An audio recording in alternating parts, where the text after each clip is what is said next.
ఏంటి ఇంతకుముందు ఆ బిందువు మీద నేను ధ్యాస పెట్టేవాడిని. ఆహ్, అలాగా చూడగా, చూడగా చివరికి ఆ బిందువుని చూడలేకపోయేవాడిని. ఆ బిందువు నా ముందు ఉందన్న సంగతి కూడా నాకు తెలిసేది కాదు. అలా నెమ్మదిగా మనసు లయమైపోయేది. హ్మ్. అది పనిచేస్తున్న దానికి గుర్తుగా ఏ ఆలోచనలు లేచేవి కాదు. హ్మ్. ఓహో! నేను పెట్టుకున్న బిందువు లేదు గానీ, ఆలోచనలు కూడా లేకుండా పోయాయి. ఏ హుహు. ఆలోచన లేదు, ఆ నల్లటి చుక్క కూడా లేదు. అలా అయిపోయేది. హ్మ్. అది గాలి తాకిడికి ఏమాత్రము లేని ఒక సముద్రంలాగా తోచేది. నిస్తరంగ సాగరంలాగా ఉండేదక్కడ. హుహు. అందులో నేను ఆ బుద్ధికి అతీతమైనటువంటి సత్యాన్ని కొద్ది కొద్దిగా చూడగలిగేవాడిని. ఒక్క ఆలోచన కూడా లేకుండా, ఒక్క అలజడి లేకుండా ప్రశాంతంగా ఉన్నటువంటి ఆ! ఆ సత్యాన్ని చూడగలిగేవాడిని. అంటే అనుభవానికొస్తూ ఉండేది. హ్మ్. కానీ ఎటువంటి మామూలు వస్తువు మీద ధ్యానం చేయడానికి ప్రయత్నించినా, అది నెమ్మదిగా మానసిక ఏకాగ్రతకి దారితీస్తుంది. కాబట్టి నువ్వు ధ్యానం చేయడానికి ప్రయత్నిస్తే విశ్వాసంతో, నమ్మకంతో అలాగా ఏ వస్తువు మీదైనా పెట్టు. అది హ్మ్. నెమ్మదిగా అది చక్కగా మానసిక ఏకాగ్రతకు దారి తీస్తుంది. హ్మ్. కానీ ఒకరి మనస్సు దేని మీద అన్నిటికన్నా చక్కగా స్థిరపడగలుగుతుందో, దాని మీద హ్మ్. అతను ధ్యానాన్ని సాధన చేస్తే, అతనికి మనస్సు ప్రశాంతత పొందుతుంది. కాబట్టి ఎవరికి ఏ రూపం నచ్చితే ఆ రూపం. నచ్చిన రూపం హ్మ్. మీద ఆటోమేటిక్‌గా నిలుస్తుంది. ఏదో కొత్త రూపాన్ని, నీకు తెలియని రూపాన్ని, నచ్చని రూపాన్ని పెట్టుకొని ధ్యానం చేయాలనుకో మనసు నిలవదు.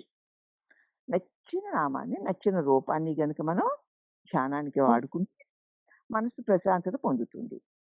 అవును. స్థిరపడుతుంది చక్కగా. ఆ!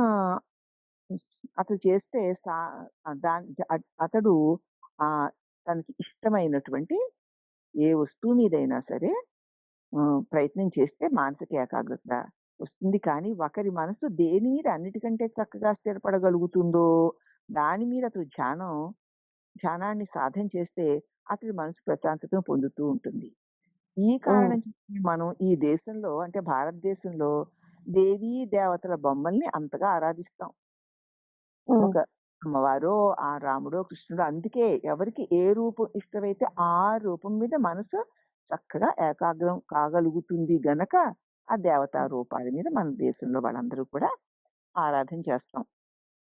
మనస్సుకి పని లేకుండా చేయడమే ఏ దేవతా రూపం మీద నువ్వు ధ్యానం పెట్టినా, మనస్సుకి పని లేకుండా చేయడమే అసలు గమ్యం. హుహు. మనసు కదలకుండా చేయడం కోసమే. హ్మ్. ఏ ఆలోచనలోకి వెళ్ళకుండా ఉండేలాగానే చేయడం కోసమే ఈ ఏక చింతన ఇస్తారు. హుహు. ఒక నామమో, ఒక రూపమో అందుకు. ఆ హుహు. నామాన్ని, రూపాన్ని పట్టుకొని ఉన్న మనసు కాసేపటికి ఏకాగ్రతను పొంది లీనమవుతూ ఉంటుంది. హ్మ్. ఎప్పుడైతే మనసు లీనమయిందో ఇక జగత్తు లేదుగా. ఒక లేదు. ప్రశాంతకరమైన ఆనందం కలుగుతూ ఉంటుంది. కానీ ఏదో ఒక వస్తువు మీద మనస్సు లీనమవ్వకుండా ఆ గమ్యాన్ని పొందుదామంటే సాధ్యం అవ్వదు. మనసు ఏదో ఒక దాని మీద లక్ష్యంలో లీనమవ్వాలి. అప్పుడే నీకు ఆ శాంతి అనుభవం కలుగుతాయి. ఇక్కడ అంతే ప్రశ్న. గదా! కానీ మనస్సు ఏదో ఒక వస్తువులో పూర్తిగా నిమగ్నం అయిపోయి, దానితోనే తనని ఒకటిగా చేసుకుంటే, అది మనకి బ్రహ్మజ్ఞానాన్ని ఎలా ఇవ్వగలుగుతుంది స్వామి? ఏదో నేను ఒక నామాన్నో, ఒక రూపాన్నో పట్టుకున్నాను. హ్మ్. దాంతోటి మనసు ఏకాగ్రం అయిపోయింది. ఆ రూపంతో లయమైపోయింది. అప్పుడు నాకు బ్రహ్మజ్ఞానం ఎలా కలుగుతుంది? అని అడిగాడు. అంటే స్వామీజీ హ్మ్. అన్నారు, మనస్సు మొదట ఆ వస్తు రూపాన్ని ధరించినా క్రమక్రమంగా ఆ వస్తువు ఒకటి ఉన్నదన్న జ్ఞానం మర్చిపోతావు. కదా! ఆ హుహు. వస్తువుని మర్చిపోయి నెమ్మదిగా ఆ ప్రశాంతతలో లీనమైపోతావు. అవును. అప్పుడు అసలేది ఉందో దాని అనుభవం మిగులుతుంది. శాశ్వతమైన వస్తువుగా నువ్వు మిగిలిపోతావు. హ్మ్. అది స్వామి మనకి వివేకానంద స్వామి ధ్యానాన్ని గురించి చెప్పినటువంటి సులభాలనమాట. తర్వాత ఈ ధ్యాన సాధనే స్వామి బ్రహ్మానంద చెప్పారు. ఏం చెప్పారంటే, హ్మ్. జపధ్యానాలను క్రమం తప్పకుండా సాధన చెయ్యండి. క్రమం తప్పకుండా జపం చెయ్యండి. ఒక నామాన్ని మన గురువిచ్చిన నామాన్ని, ఆ హ్మ్. రూపాన్ని వదలకుండా జపం చేస్తూ, చేస్తూ ఆ జపం ఆ వస్తువు మీద ఏకాగ్రమే నిలిస్తే అది ధ్యానం అంటారు. హ్మ్. హ్మ్. జపం చేస్తూ, చేస్తూ ఏ నామాన్ని, ఏ రూపాన్ని నువ్వు జపం చేస్తూ, చేస్తూ ఉంటావో దాని మీద ఏకాగ్రంగా మనసు నిలిస్తే అది ధ్యానం అవుతుంది. హ్మ్. ఈ జపం ధ్యానంగా మారే వరకు చేస్తూనే ఉండాలి. హ్మ్. అప్పుడు పూర్తయినట్టు సాధన ఆ రోజుకి. జపం, ధ్యానం హుహు. మీద క్రమం తప్పకుండా సాధన చేయండి. హ్మ్. ఒక్కరోజు కూడా ఈ పని మానొద్దు. మనస్సు ఒక అల్లరి పిల్లాడిలాగా ఎప్పుడు గంతులేస్తూనే ఉంటుంది. ఇష్టదైవం మీద హ్మ్. కేంద్రీకరించడానికి మళ్ళా మళ్ళా ప్రయత్నించడం ద్వారా దానికి నిలకడతనాన్ని మనం నేర్పాలి. అది అసలు వినదు. ఇటు వెళ్ళి, అటు వెళ్ళి అప్పుడు అలా అయింది, ఇక్కడ ఇలా అయింది, వాళ్ళెవళ్ళో అలాగా, వీళ్ళు ఇలా చేశారు, వాళ్ళు అలా చేశారు, ఇది ఇలా ఉంది, అలా ఉంది, అలా ఏదేదో చెప్పేస్తూ ఉంటుంది. హ్మ్. కానీ అప్పుడు మనం మన ఇష్ట దైవం మీద కేంద్రీకరించడానికి మళ్ళా మళ్ళా ప్రయత్నించాలి. అవన్నీ ఎందుకు? మనం ఆ జపం చేసుకోవాలి కదా! ఆ హ్మ్. పరమాత్మను ఒకసారి మనం జపం చేసుకోవాలని నెమ్మదిగా దగ్గరికి తీసుకొచ్చి, దానికి తగ్గ ఆ మంత్రాన్ని, ఆ రూపాన్ని దానికి ఇవ్వడానికి ప్రయత్నం చేయడం ద్వారా, దానికి నెమ్మదిగా నిలకడతనాన్ని మనం నేర్పుకోవాలి. వెళ్ళిపోతే దాని వెనకాతల మనం పడి వెళ్ళిపోకూడదు. హుహు. మొదటికి మనస్సు భగవంతుడిలో నిమగ్నమవుతుంది. హ్మ్. మీరు మీ సాధనని 2, 3 సంవత్సరాల పాటు గనక కొనసాగిస్తూ పోతే, ఇప్పుడు చెప్పిన హ్మ్. పద్ధతి ప్రకారం మాటలతో వర్ణించలేని ఆనందాన్ని అనుభవించడం మొదలుపెడతారు. మాటలతో వర్ణించలేని ఆనందం కలుగుతూ ఉంటుంది. ఏమని చెప్తావు? అక్కడ ఏముందని చెప్తావు? ఏమీ లేదు. నామము లేదు, రూపము లేదు, చేసేవాడు లేడు, చేయబడేది లేదు. హ్మ్. అది ఇట్టిదట్టిదని చెప్పడానికి వీలు లేనటువంటి ఒక ఆనందాన్ని మనం అనుభవించగలుగుతాం. హ్మ్. మనస్సు నిలకడగా తయారవుతుంది. మొదట హ్మ్. ధ్యానాల సాధన బిగినింగ్‌లో నిస్సారంగాను, బలవంతంగా చేదు మందు మింగినట్టు ఉంటుంది. ఎలాగో హ్మ్. చేయమన్నారు స్వామి చెయ్యాలి బాబోయ్! ఈ 10 మాలలు చేయకపోతే నియమం కదా! చేసి తీరాలి. అంటూ అలా కష్టంగా చేస్తాం. హ్మ్. దేవుడిని గురించిన ఆలోచనల్ని మీ మనసులోకి బలవంతగా లోకంలోకి వెళ్ళిపోతే వద్దు. ఇగో భగవంతుని గురించి ఆలోచన బలవంతంగా చేర్చాలి ఆ మనసులోకి. మీరు హ్మ్. అలా పట్టుదలతో వదలకుండా చేస్తే మీలో ఆనందం వరదలే పొంగడాన్ని మీరే చూస్తారు. మనసుని వెళ్తున్నప్పుడల్లా వద్దు, వద్దు, వద్దు. దానివల్ల ఏమొస్తుంది? ఏమీ వద్దు. ఇగో ఇక్కడ పరమాత్ముడున్నాడు. మన గురుదేవులు చెప్పారు కదా! ఈ నామాన్ని, ఈ రూపాన్ని ఇలా జపం చేస్తే గొప్ప ఆనందం వస్తుందిట. అని అలా నెమ్మదిగా చెప్పి దాన్ని తీసుకొచ్చి కూర్చోబెట్టడం చేయిస్తూ ఉండడం. చేస్తూ ఉంటే పట్టుదల వదలకుండా దాని మట్టికి దాన్ని వదలకుండా చేస్తే మీలో ఆనందం వరదలై పొంగడం మీకే తెలుస్తుంది. పరీక్షలలో విజయం సాధించడానికి జనం ఎంత కష్టపడతారో మనకు తెలుసు కదా! ఆ పిల్లలు రాత్రింబగళ్ళు ఆ తల్లుల దగ్గర కూర్చొని ఆళ్ళు నిద్ర రాకుండా చూసి వాళ్ళకి టీలిచ్చి, కాఫీలిచ్చి కాసేపు ఆ హ్మ్. కబుర్లు మళ్ళీ చదివించి ఎంత హ్మ్. కష్టపడతారో కదా! అవును దాంతో కదా! పోల్చి దేవుడిని సాక్షాత్కరించుకోవడం ఇంకా తేలిక అంత కష్టపడక్కర్లేదు. ప్రశాంతమైన హృదయంతో, చిత్తశుద్ధితో ఆయన్ని హృదయం పూర్వకంగా పిలవడమే కదా మంత్రం అంటే. Recall, recall, recall. అవునా? అంతే మళ్ళీ, అమ్మా. మళ్ళీ, మళ్ళీ, మళ్ళీ, మళ్ళీ పిలిపిస్తూ మళ్ళీ ఉండడమే. మళ్ళీ. ప్రేమగా, ఆర్తితో, తపనతో పిలుస్తూ ఉండడమే. అదేం పెద్ద కష్టమైన పని గనక. కాదు. కానీ దానికి మనసుకి ఇష్టం ఉండదు. ఆళ్ళని వీళ్ళని పిలవాలి, వీళ్ళతోటి వాళ్ళతోటి కలవాలి, ఈ కబుర్లు, ఆ కబుర్లు చెప్పుకోవాలి. అక్కడ, ఇక్కడ హ్మ్. చెప్పాలి. దానికదిష్టం. హ్మ్. హ్మ్. హ్మ్. ఈ విషయంలో మీరు నిస్పృహ చెందవద్దు. అయ్యో! నాకు కుదరడం లేదే, అయ్యో! నేను చేయలేకపోతున్నాను అనుకోకండి. హ్మ్. ధ్యాన ఫలితం మీకు తప్పకుండా వస్తుంది. చేయడం మొదలుపెట్టండి. కొంచెం నియమ నిష్ట. ఖచ్చితంగా కదలకూడదు. ఈ 1000, 2000 జపం చేసే వరకు కదలను. అక్కడ కాస్త పట్టుబెట్టుకోండి అంతే. ఆ హ్మ్. పట్టుదల నెమ్మదిగా స్థిరత్వం ఏర్పడుతుంది. మీకు అంతేలే. ధ్యాన ఫలితం తప్పకుండా వస్తుంది. భక్తితో జపం చేస్తూ ఉంటే, ప్రేమతో జపం చేస్తూ ఉంటే, దేవుడి మీద ఇష్టంతో జపం చేస్తూ ఉంటే తప్పకుండా ఫలితం వస్తుంది. హ్మ్. భక్తి లేకుండా చేసినా క్రమంగా ఒకవేళ భక్తి లేకపోయినా సరే చెయ్యాలిరా బాబు తప్పదు. లేదా పరీక్షలో హ్మ్. చదవడానికి ఇష్టం ఉండదు పిల్లలకి. చదవరా బాబు అని చదివిన వాడికి మార్కులొస్తాయి కదా! అంతే గదా! అలాగే అలాగే భక్తి లేకుండా చేసినా సరే మరి భక్తి కలుగుతుంది. హ్మ్. కొంతకాలం మీ సాధనని మీరు క్రమం తప్పకుండా అలాగే నియమపూర్వకంగా చేస్తూ ఉండండి. తప్పకుండా మీకు శాంతి కలుగుతుంది. ధ్యానం హ్మ్. చేస్తే ఆరోగ్యం కూడా బాగుపడుతుంది. ఎందుకంటే కాసేపు అలా ఏకాగ్రమైన మనసు ఉండడం చేత శరీరంలో చలనాలు, ఉద్రేకాలు తగ్గి ఆరోగ్యం కూడా బావుంటుంది. మొదట అంతే అమ్మ. ధ్యానం మనసు మొట్టమొదటి ధ్యానం అనేది మనసుతో చేసే యుద్ధం లాంటిదే. మనసు వినదుగా. హ్మ్. అవి ఇవి తీసుకొచ్చి "డేయ్ వద్దు రా" అనడం. దాన్ని తీసుకురావడం. అది మళ్ళీ వెళ్ళిపోతూ ఉండడం. మళ్ళీ తీసుకురావడం అలా ఉంటుంది. ప్రయత్నపూర్వకంగా ఈ నిలకడలేని మనసుని జాగ్రత్తగా నయానా భయానా చెప్పి స్వాధీనం చేసుకొని దేవుడి పాదాల చెంత ఉంచాలి. ఆ హ్మ్. పరమాత్మ పాదాల చెంత ఉంచాలి. కానీ ప్రారంభంలో మెదడుకి ఎక్కువ శ్రమ కలగకుండా జాగ్రత్త పడండి. హ్మ్. నెమ్మదిగా ముందుకి వెళ్ళండి. నెమ్మదిగా ప్రేమగా అలా ఒత్తిడిగా కాకుండా చేస్తూ హ్మ్. పోండి. మీ సాధనని క్రమక్రమంగా తీవ్రం చేసుకుంటూ పోండి. నిత్యం సాధన చేయడం ద్వారా మనస్సు నిలకడగా తయారవుతుంది. ఒక నియమం తప్పకుండా నిత్యం కూడా ఈ జపం, ధ్యానం చేయడం అనేటువంటి సాధన చేయడం ద్వారా తప్పకుండా స్థిరత్వం కలుగు మనసు స్థిరత్వం నిలకడగా కలుగు ఉంటుంది.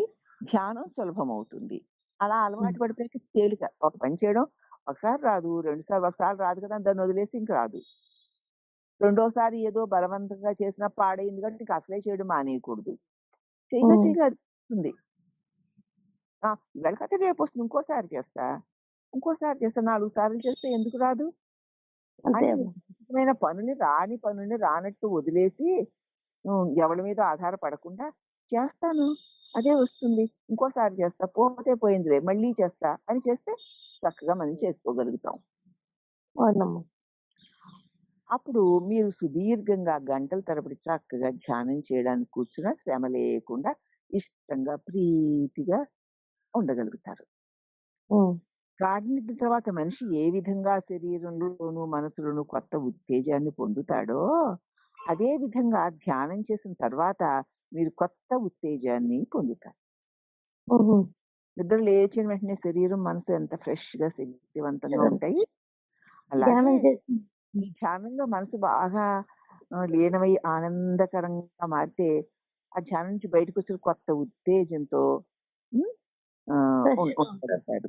దాంతో పాటు గొప్ప ఆనందానుభూతిని పొందుతూ ఉంటారు. హుహు. సో, మనసు చాలా దగ్గర సంబంధాలు కలిగి ఉంటాయి. మనసు, శరీరం చాలా ఒకదానితోటి కలిసిపోయి ఉంటాయి. శరీరం ఆరోగ్యం లేకపోతే మనసు హ్మ్. కూడా దిగులు పడిపోతుంది, చెదిరిపోతుంది. అవునవును. కాబట్టి శరీరాన్ని చక్కగా ఆరోగ్యంగా ఉంచుకోవడానికి మనం హ్మ్. తినే ఆహార విషయాలు కూడా తగిన శ్రద్ధ తీసుకోవాలి. ఇష్టం కదా హ్మ్. అని మనకి పడనివి హ్మ్, తినకూడదు. శరీరానికి పడనివి తినకూడదు. హ్మ్. అయిష్టంగా ఉన్నాయి కదా అని మరి శరీరానికి ఉపయోగపడే వాటిని మానకూడదు. ఎంత తినాలో అంతే తినాలి. అలాగే ఎంత నిద్రపోవాలో అంతే నిద్రపోవాలి. ఎంత పని చెయ్యాలో అంత పనే చెయ్యాలి. హ్మ్. మించి పని చేయకూడదు. మించి హ్మ్. నిద్రపోకూడదు. మించి తిండి తినకూడదు. అలాగే మించి లోక విషయాల్లోకి వెళ్ళకూడదు. ఎంత ఆ నిమిషానికి అవసరమో అంతవరకే లోకంతో సంబంధం పెట్టుకోవాలి. హ్మ్. అంతవరకే ఆహారంతో, అంతవరకే నిద్రతో అట్లా. అది ఆ పద్ధతి ప్రకారం ఏది అతిగా కాకుండా అలా అని చెప్పేసి బాగా మితిగా కాకుండా ఏదో ఒక గంట నిద్రోడాలు, లేదా 2 మెతుకులు తినేయడాలు ఇలా కాకుండా చూసుకోవాలి. హ్మ్. హ్మ్. ధ్యానం అంత సులభమైన పనేమి కాదు చెప్పడం బానే తేలికే గాని. హుహు. అతిగా తిన్నారనుకోండి హ్మ్. అప్పుడు గుర్తుపెట్టి నిద్రపోతాడు. అప్పుడు అల్లకల్లోలంగా ఉంటుంది మనసు. దాన్ని అరిగించుకోలేక శరీరం బాధపడుతుంటే మనసు కూడా ఆయాసపడుతూ అయ్యో! అలా ఇలా ఉంటుంది. హ్మ్. అంతేకాకుండా అవునమ్మా. మీరు కామము, క్రోధము, లోభము మొదలైన వాటిని అదుపు చేయలేకపోతే మనసు కల్లోలంగానే ఉండిపోతుంది. ఆ హ్మ్. కో ఏదో కోరిక తీరకపోతే కోపం, అలాగే లోభం ఇలాంటివన్నీ కూడా నువ్వు అదుపు చేయలేదనుకో అప్పుడు హ్మ్. మనసు కల్లోలంగానే ఉంటుంది. నీకు జపం ఎట్లా చేస్తుంది? ఏదో కోపం వచ్చింది. దాన్ని పట్టుకొని ఊగిపోతున్నావు. ఇప్పుడు జపం చెయ్యాలి అని చెప్పి కూర్చుంటే జపం చేస్తుందా? చెయ్యదు. లేదమ్మా. ఆ! కాబట్టి నిలకడలేని మనసుతో మీరు ధ్యానం ఎలా చేయగలుగుతారు? చేయలేం. కదా! కామము, క్రోధము, లోభము, మోహము అనేటువంటి గుణాలు అవకాశం కలగకుండా చేసుకోవాలి. అంటే ఇందు ఆహార విహారాలు జాగ్రత్తగా ఉండాలనమాట. మీరు ధ్యానం చేస్తేనే గాని మనసు స్వాధీనంలో ఉంచుకోలేరు. ధ్యానం హ్మ్. చేయాలి. ఇగో ఆహార విహారాల్లో నువ్వు ఒక పద్ధతిని ఆలోచించాలి. అవును. అవలంబించాలి. అలా ఒక పద్ధతిని ఆలోచించి అవలంబించకపోతే నీ మనసు కంట్రోల్‌లో ఉండదు. మనసు కంట్రోల్‌లో ఉండకపోతే ధ్యానం చేయలేరు. ఖచ్చితం. మనసుని స్వాధీనం చేసుకుంటేనే కానీ ధ్యానం ఎలా చేయగలుగుతావు? కానీ అంతే ముందు కదా! మనస్సుని స్వాధీనం చేసుకో. ఆ హ్మ్. తర్వాత ధ్యానం చేస్తాను అనుకున్నావనుకో, ఇక ఎప్పటికీ మీరు విజయం సాధించలేరు. నేనండి ముందు మనసుని బాగా స్వాధీనం చేసుకొని అప్పుడు ధ్యానం చేస్తానులే అంటే కూడా ఎప్పటికి హ్మ్. మనసుతో స్వాధీనం చేసుకోవాలి. చెప్పిన మాట వింటుంది ధ్యానం చేయించడం అనేటువంటి పని దానికి పెడితేనే అవును. అంటే మనసుకి స్వాధీనంలోకొచ్చాక చేస్తానంటే, అలలు తగ్గాక సముద్రంలో స్నానం చేస్తానన్నట్లే ఉంటుంది. అవును. ఎప్పుడు స్వాధీనంకొస్తుందా, మనసు మంత్ర జపమన్న నియమము ద్వారా స్వాధీనంలో చేసుకోవాలి. అవునా? హ్మ్. అవును. కాబట్టి మీరు మనసుని స్వాధీనంలో ముందు మనసుని స్వాధీనం చేసుకున్నాక, ఆ తర్వాత ధ్యానం చేస్తాను అనుకుంటే ఇక ఎప్పటికీ మీరు విజయం సాధించలేరు. మనస్సుని హ్మ్. స్థిరపరచడము, ధ్యానము కలిపే చెయ్యాలి. హ్మ్. ధ్యానం చేయడం, జపం చేయడం అన్న పని వల్ల మనసు స్థిరపెట్టుకోవాలి. హ్మ్. అంటే అది ఎప్పుడు కూడా మనసు స్థిరపడదు. ఆ తర్వాత నువ్వు ధ్యానం చేయడం అనేది కుదరదు. కాబట్టి హ్మ్. ధ్యానం చెయ్యాలి అనేటువంటి నియమం ద్వారా మనసుని స్థిరపెట్టుకోవడం నేర్చుకోవాలి. అర్థమైందమ్మా? అర్థమైందమ్మా. మీరు ధ్యానానికి కూర్చున్న సమయాల్లో మనసు కోరే గొంతెమ్మ కోరికలు కోటుంటాయి. ఇలాగ హ్మ్. అది ఇది ఇలా చేయాలి, అలా చేయాలని. వాటిని ఉట్టి కలల్లాగా భావించండి. ఇప్పుడు నీకు ఇవన్నీ అవసరమా? ఎందుకు? ఇప్పుడు మనం హ్మ్. ధ్యానం చేసుకోవాలి. దీంతో పని లేదు. వద్దు హ్మ్. అని హ్మ్. చెప్పు. వాటిని అసత్యము అని భావించేది ఎందుకవన్నీ? హ్మ్. అవన్నీ ఊరికే అలా కలల్లా కనపడతాయి. అవస్సలు మనం అసత్యం. వాటి జోలికి మనం వెళ్ళకూడదు అని చెప్పుకోవాలి. హ్మ్. అలా చేస్తే అవి ఎంత మాత్రము మనసుని అంటి పెట్టుకోలేవు. దానికి విలువనివ్వకపోతే మనసు ఏమేమి చెబుతున్నా దానికి నువ్వు విలువనివ్వకుండా దానికి మంత్రాన్నే ఇస్తూ ఉంటే ఏమి అది పట్టించుకోరు. చెప్తుంది. ఎన్నో చెప్తుంది. అది కాదు. హ్మ్. ఇదే చేయాలి, ఇదే చేయాలి, ఇదే చేయాలని దాన్ని మాటి మాటికి చెబుతూ ఉంటే హ్మ్. అప్పుడు హ్మ్. ఆ మనసులో ఉన్నటువంటి ఆ భావాలేవి మనల్ని అంటుకోవు. మీరు అంతేగా. పవిత్రంగా ఉన్నారని భావించండి. నేను హ్మ్. పవిత్రంగా ఉన్నాను. ఏ లోక విషయ భావాల వ్యామోహము నన్నేమీ చెయ్యలేదు. నేను పరమ పవిత్రంగా ఉన్నాను. నా హృదయంలో దివ్యత్వంతో నేను కూడి ఉన్నాను. కూడి ఉంటాను హ్మ్. అనుకోని మళ్ళీ ధ్యానం మొదలుపెట్టాలి. మనసు హ్మ్. ఏదైనా చెప్పినా ఇవన్నీ కూడా వచ్చిపోయేవే. దీంతో హ్మ్. నాకేమీ లేదు. దాని జోలికి నేను వెళ్ళవలసిన పని లేదు. నాలో దివ్యత్వం నిండి ఉంది. దైవం నిండి ఉన్నాడు. నేను అతడితో కూడి ఉండడమే నా లక్ష్యం అని మళ్ళీ చెప్పుకోవాలి. అవునమ్మా. ఇలా చేస్తే మీరు మనసుని చక్కగా, పవిత్రంగా, క్రమక్రమంగా నింపివేయగలుగుతారు. అంతే కదా! మరి నా దివ్యత్వమే నాకు కావాలి. నాది. నాలో గొప్ప దివ్యమైనటువంటి తేజోవంతమైన దైవం ఉన్నారు. నాకు ఆ దైవంతో, ఆ తేజస్సుని, ఆ శక్తితో నిండిపోవాలి నేను. అంతే ఆ భౌతికమైనవన్నీ కూడా వచ్చిపోతాయి. అవేమి సత్యాలు, శాశ్వతాలు కావు. అవి లేకపోయినా కూడా మనం సుఖంగా, శాంతిగా హృదయంలో ఉన్న దివ్యత్వంతో నేను నిండి ఉండాలి. ఇదే నాకు జీవిత లక్ష్యం. ఇదే మనం జేసుకోవాలి. నేను పవిత్రంగా ఉన్నాను. నేను హాయిగా ఉన్నాను. నేను సుఖంగా ఉన్నాను. నాకు లోక విషయాల నుంచి ఏవేవో పొంది, ఆ పొందిన వాటిలో వచ్చేటువంటి అల్పమైన ఆనందాలతో నాకేం పని? ఒకవేళ అవి ఉన్నా లేనివే ఉండవు కదా! అంచేత నాలో దివ్యత్వం ఉంది. నాకు దివ్యత్వమే అని మాటి మాటికి హ్మ్. మనసుకి చెబుతుంటే, ఇక బయట విషయాలది నెమ్మదిగా వదిలేసి చక్కగా దీనిలో పవిత్రమైపోతుంది. స్థిరపడిపోతుంది. దీనిలో స్థిరపడిపోతుంది. మీరు దేవుణ్ణి సాక్షాత్కరించుకోవాలనుకుంటే ఆధ్యాత్మిక సాధన విషయంలో ఓరిమితో, పట్టుదలతో కొనసాగించాలి. హ్మ్. కాలక్రమేణా మీకు జ్ఞానోదయం అయిపోతుంది. అంటే పట్టుదలతో చేయాల్సిందే. ఓరిమితో చేయాల్సిందే. అలా చేయగా చేయగా మీకు జ్ఞానోదయం అవుతుంది. బ్రహ్మానందం బోధలు అనే గ్రంథంలో నుంచి గ్రహింపబడ్డాయి. బ్రహ్మానంద బోధలు అనే గ్రంథంలో నుంచి ఈ విషయం గ్రహింపబడిందట. ఈ ధ్యానంలో ఉన్నటువంటి కౌశలాన్ని మనకి ముందు వివేకానంద స్వామి ఆయన పద్ధతిలో చెప్పారు. ఇప్పుడు హ్మ్. మీ బ్రహ్మానంద ఈ రెండవ ధ్యాన సాధన చెప్పారు. ఇప్పుడిక హ్మ్. మూడవ ధ్యాన సాధన. ధ్యానము వేదాంత పద్ధతిను. వేదాంతం ధ్యానం గురించి ఎలా చెప్పింది అన్నదాన్ని స్వామి తురీయానంద స్వామి చెప్తున్నారు. హ్మ్. మీరు మీరుగా ఉండండి. హ్మ్. జ్ఞానోదయం కలిగేది బలవంతులకు, పవిత్రులకు, నిజాయితీ పరులకు మాత్రమే జ్ఞానోదయం కలుగుతుంది.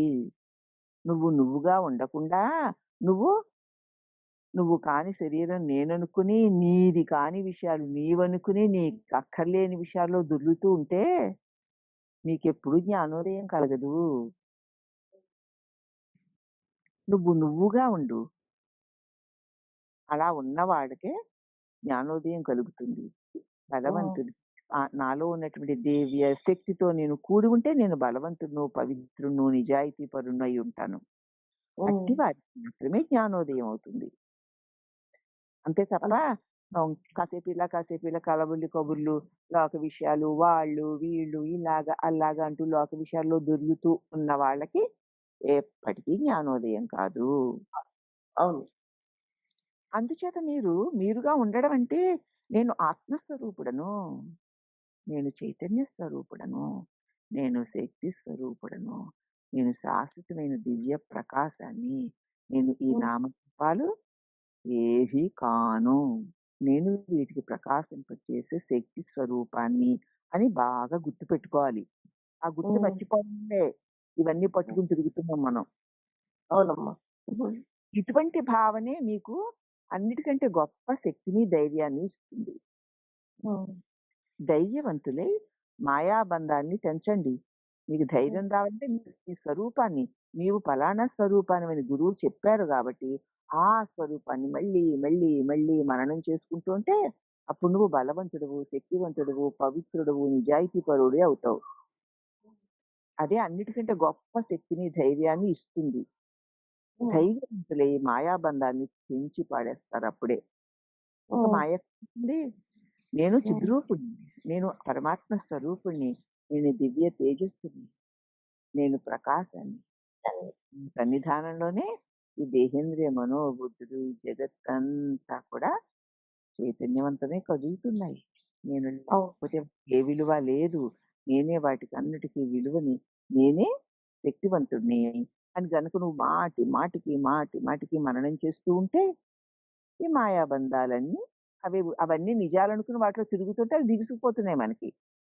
ఇప్పుడు కాదని నీ స్వరూపాన్ని గురువు చెప్పారు కాబట్టి దాని మననం వల్ల ఈ మాయాబంధాలన్నీ సడలిపోతాయి. తొలగిపోతాయి. తొలగిపోతాయి. హ్మ్.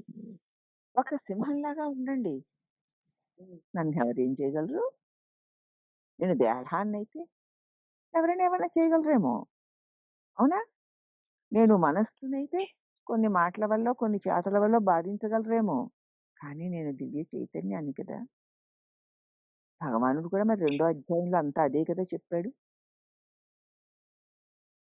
చెప్పాడు కదా! అచేద్యోయమదాహ్యోయం అక్లేద్యో శోష్యయేవ చ నిత్యః సర్వగతస్థాణుః అచిలోయం సనాతనః అని చెప్పాడుగా. అవును. నేను నన్ను చంపేవారు గాని, కదా కాల్చేవారు గాని, ఎండించేవారు గాని ఎవరూ లేరు. అలాగే నేను ఎవరిని చంపను. హ్మ్. ఎవరు నన్ను చంపలేరు. ఎందుకంటే చావు పుట్టుకలు దేహాలకి గాని కదా!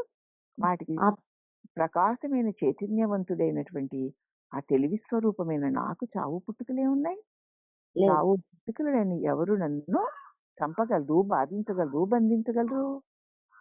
అవన్నీ దేహేంద్రియ మనోబుద్ధులు నేననుకున్న వారికి చెందిన విషయాలు తప్ప, నా స్వరూపం దివ్య తేజస్సు కదా! అవును. తెలుసుకుంటే ఇక ఆహ్, మనం దేనికి భయపడం. హ్మ్. స్వామీజీ వివేకానందులు ఇలా చెప్పేవారు. ప్రతి మనిషిలోని దివ్యత్వం వెలికి తీసేందుకు సాధ్యమయ్యేలాగే ఉంది. ఏది కష్టం కాదు. మీలోని దైవత్వాన్ని మీరు తెలుసుకోండి. హ్మ్. అప్పుడు మీకు అందరిలోనూ దైవత్వమే ఉందని తెలుస్తుంది. మీలోనేనా హ్మ్. దైవం ఉంటా మరి అందరిలోనే ఆ దైవం ఉన్నాడు కదా! ఆ! హ్మ్. మరి అందరిలోని దైవమే అంటే అందరిలో ఉన్న దైవాన్ని ఎవరేం చేయగలరు? ఈ ఏమి చేయలేదు. కనబడే దేహాలన్నీ కలిగి తొలిగేవే తప్ప నీటిలో అలల్లాగా శాశ్వతాలు కావు కదా! అవి నిన్నేం చేస్తాయి? ఎవరు ఏమి నిన్నేం చేయగలరు? ఆ రూపంతో ఉన్న ఎవరు నిన్నేం చేయగలరు? చేయలేరు కదా మరి. అది అవును. తెలిసిన తర్వాత మీరందరిలో ఉన్న దైవం ఉందని గుర్తించగలుగుతారు. సూర్యుడిని ఒక మబ్బు కప్పేసింది అనుకుందాం. మనం సూర్యుడు లేడు అంటాం గానీ, సూర్యుడు ఎల్లవేళలా ప్రకాశిస్తూనే ఉన్నాడు కదా! ఏంటి హ్మ్. ఆకాశంలో సూర్యుడే కనపట్లేదు అంటాం. అవునా? హుహు. సూర్యుడు అవును. లేకపోవడం వల్ల కాదు, మబ్బు కమ్మడం వల్ల.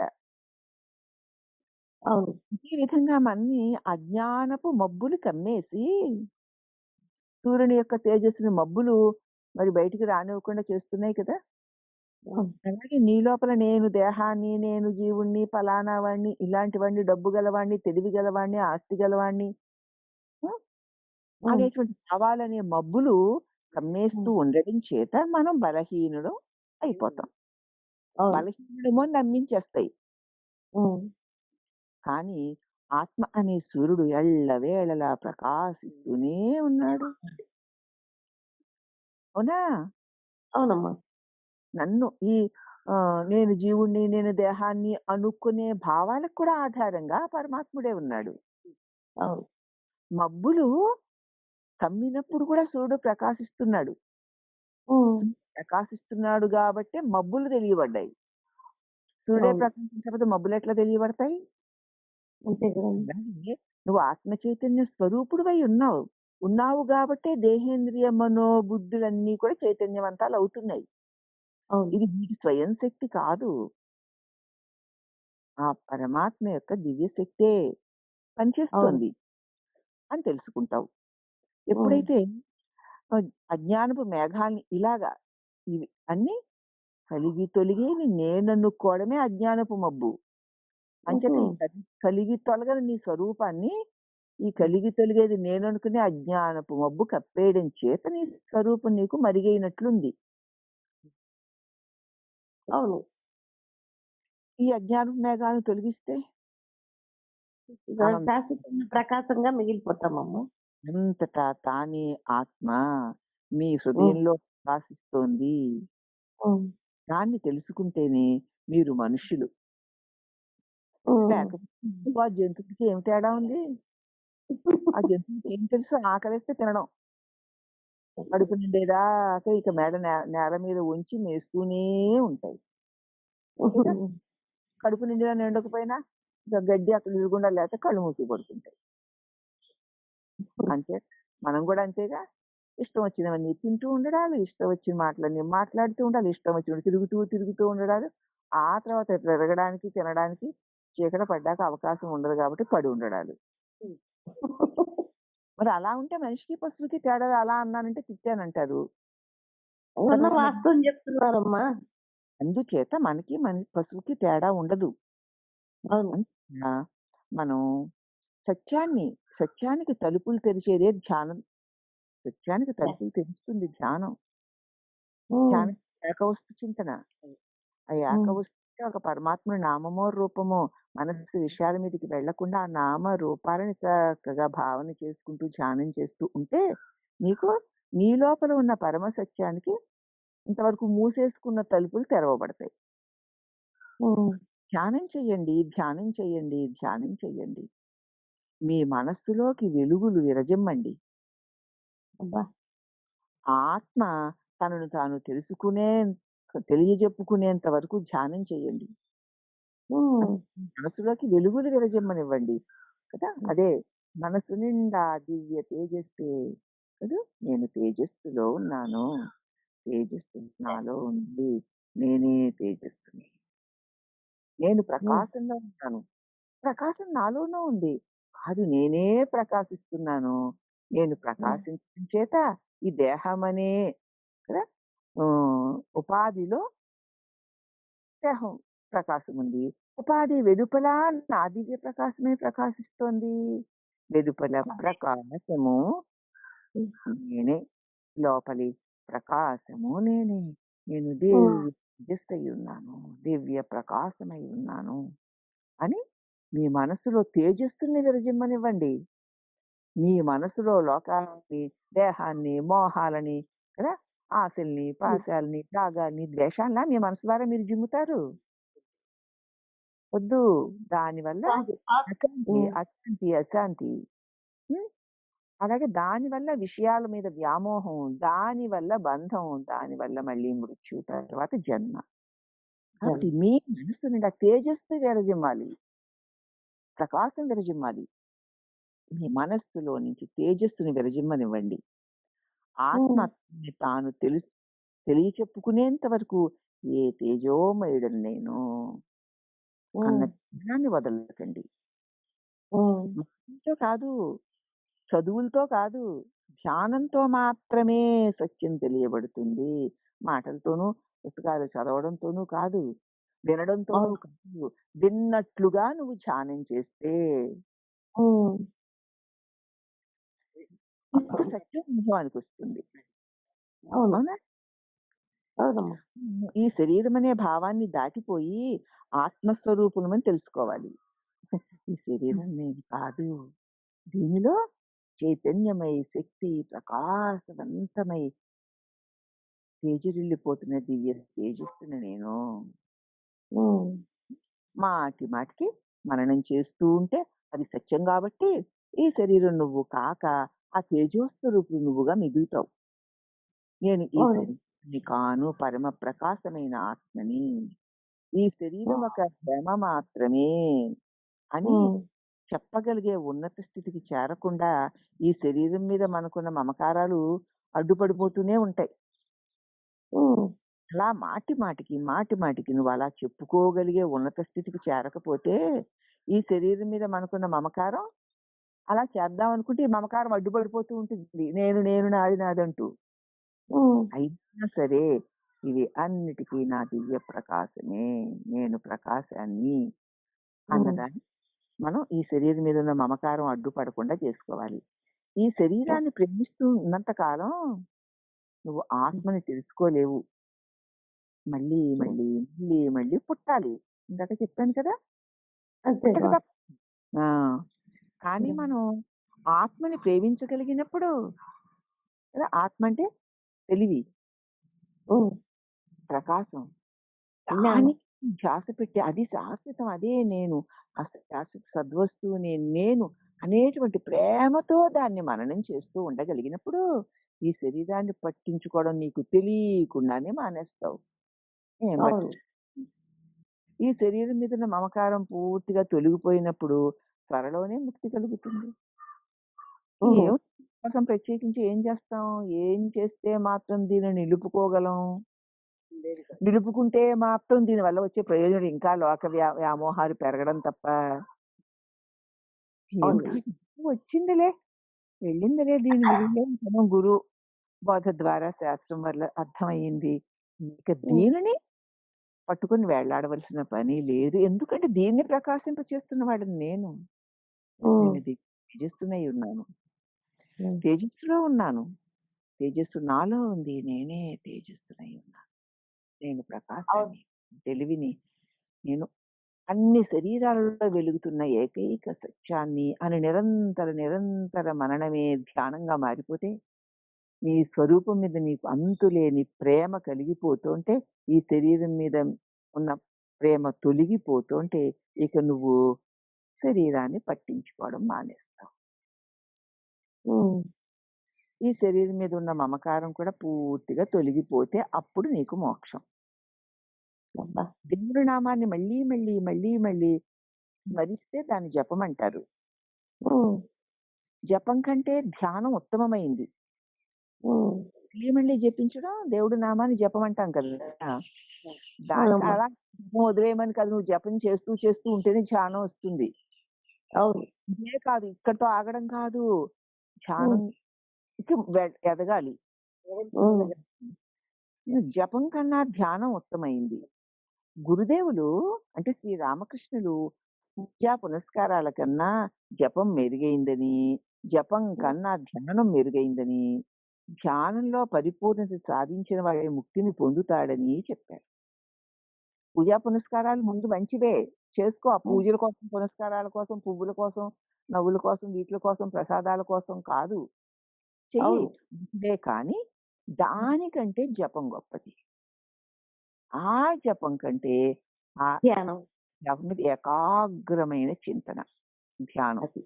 హ్మ్. నీ స్వరూపాన్ని హ్మ్. నిరంతరం ధ్యానం గొప్పది. కాబట్టి ధ్యానంలో గనక పరిపూర్ణత సాధిస్తే అతడు ముక్తిని పొందుతాడు అని చెప్పేవారు. జపం చేసేటప్పుడు భగవంతుని గురించి యోచిస్తూ మంత్ర జపం చేస్తున్నావు కదా! నువ్వు ఏ ఇష్టదేవత ఎవరో నీ గురువు ఏ మంత్రం ఇచ్చారో ఆ నామం, ఆ రూపము. దాన్ని దాన్ని ఆహ్, ఆలోచిస్తూ అతని హ్మ్. నామము, రూపము ఒకటేనని భావించాలి. హ్మ్. ఆ రూపం రాముడే. రాముడు హ్మ్. అన్నది రూపం. రామము, రూపము 2 కాదు. 2 హ్మ్. అవునా? ఒకటేనా? ఒకటి. ఒకటే. రోహిణి అన్నది నామం హ్మ్. కదా! అవును. రోహిణి అనేసరికి మనకు తోచేది రూపం. రూపం. రోహిణి అన్న నామాన్ని పిలిచేసరికి ఆ రూపం తోస్తుంది. హ్మ్. అంచేత ఆ నామము, ఆ రూపము ఒకటే గనక. హ్మ్. నామం అవును. రూపంగా తోస్తుంది. హ్మ్. అంతే. 2 వేరు కాదు. అలాగా నామము, రూపము ఒకటే. నువ్వు హ్మ్. ఏ నామాన్ని గనక హ్మ్. జపం చేస్తున్నావో ఆ నామము, ఆ రూపము ఒకటే అని హ్మ్. భావించు. ఎప్పుడైతే మనం ఒక వ్యక్తి పేరును పలుకుతామో, మరి అతడి రూపం మన మనసులో మెదులుతుంది కదా! ఖచ్చితంగా. మెదులుతుంది. మరి ఆ హ్మ్. భగవంతుడు మన హృదయంలోనే కదా ఉన్నాడు. అవునమ్మా! అందుచేతనే మనకి ధ్యానంలో ఆనందం కలుగుతుంది. ఎక్కడో ఉంటే నీకెట్లా కలుగుతాడు? ఎక్కడో అవునమ్మా! నీకు సరేలే ఎక్కడో చూసావు. హ్మ్. అష్టాదశ హ్మ్. శక్తిపీఠాల్లో ఒక శక్తిపీఠంలో ఒక అమ్మవారిని చూసావు. అది బాగా నీకు నచ్చింది. ఇప్పుడు నువ్వు హ్మ్. కళ్ళు మూసుకొని ఆ రూపాన్ని నీ లోపల ధ్యానిస్తావా? బయట ధ్యానిస్తావా? లోపలే. లోపలే. నీ లోపలే కదా ధ్యానిస్తావు. హ్మ్. కాబట్టి ధ్యానం చేయడానికి నీకు కదా ఒక హ్మ్. వస్తువు నీ లోపలే నీకు దొరుకుతుంది. అవును. అవును. దాన్ని అవును. నువ్వు లోపలే ధ్యానం చేస్తావు. హ్మ్. అవును. లోపలే చేస్తావు కదూ! అంటే అవునమ్మా! నువ్వు ధ్యానం చేసే భగవంతుడు నీ హృదయంలోనే ఉన్నాడు గనక నువ్వు కళ్ళు మూసుకొని హృదయంలో ధ్యానం చేస్తావు. అవును. లోపల లేతే ఎందుకు ధ్యానం చేస్తావు? చేయలేము.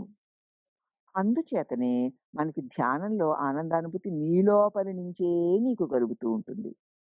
అవునమ్మా! క్రమం ఖచ్చితంగా. హ్మ్. క్రమంగా ఆ అనుభూతి మరికొంత లోతుగా, ఇంకా లోతుగా హ్మ్.